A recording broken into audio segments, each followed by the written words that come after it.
కరీంనగర్లోని అంబేద్కర్ స్టేడియం సిద్ధార్థ విద్యా సంస్థల వార్షికోత్సవ వేడుకలతో సందడిగా మారింది. సంస్కృతి 2026 పేరుతో నిర్వహించిన ఈ 30వ వార్షికోత్సవ వేడుకలకు ఎమ్మెల్యే గంగుల కమలాకర్ ముఖ్య అతిథిగా హాజరై జ్యోతి ప్రజ్వలన చేశారు. విద్యార్థులు చిన్నతనం నుంచే చదువుతో పాటు గొప్ప సంస్కారాన్ని అలవర్చుకోవాలని, పిల్లలను ప్రయోజకులుగా తీర్చిదిద్దడంలో తల్లిదండ్రుల పాత్ర కీలకమని గంగుల తెలిపారు.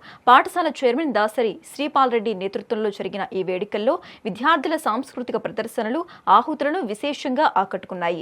అలాగే స్కూల్ 30 ఏళ్లు పూర్తి చేసుకున్న సందర్భంగా పూర్వ విద్యార్థుల సమ్మేళనం నిర్వహించడంతో పాటు క్రీడల్లో విజేతలుగా నిలిచిన తల్లిదండ్రులకు బహుమతులు అందజేశారు.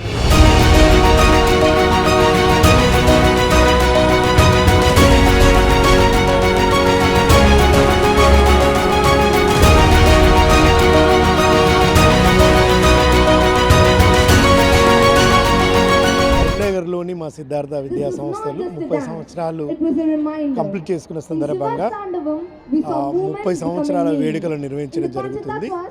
ఇందులో దాదాపు 900 మంది పిల్లలు ఈరోజు ప్రదర్శన ఇస్తున్నారు. అట్లాగే రేపు ఇంకొన్ని బ్రాంచ్ల నుండి 800 మంది పిల్లల వరకు ప్రదర్శన ఇస్తారు.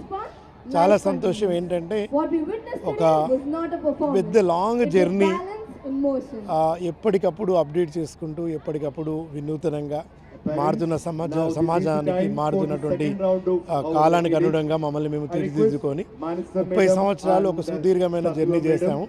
ముందు కూడా ఇంకా అవసరానికి అప్డేట్ చేసుకుంటూ ముందు కూడా ఎడ్యుకేషన్ ఫీల్డ్లో అందరికీ చక్కని సర్వీస్ ఇచ్చే ప్రయత్నం చేస్తాము. ఈరోజు దాదాపు మీరు చూడొచ్చు 5,000 మంది పేరెంట్స్ అన్ని బ్రాంచ్ల నుండి ఇక్కడ వచ్చి మా సంతోషంలో పంచుకుంటున్నారు.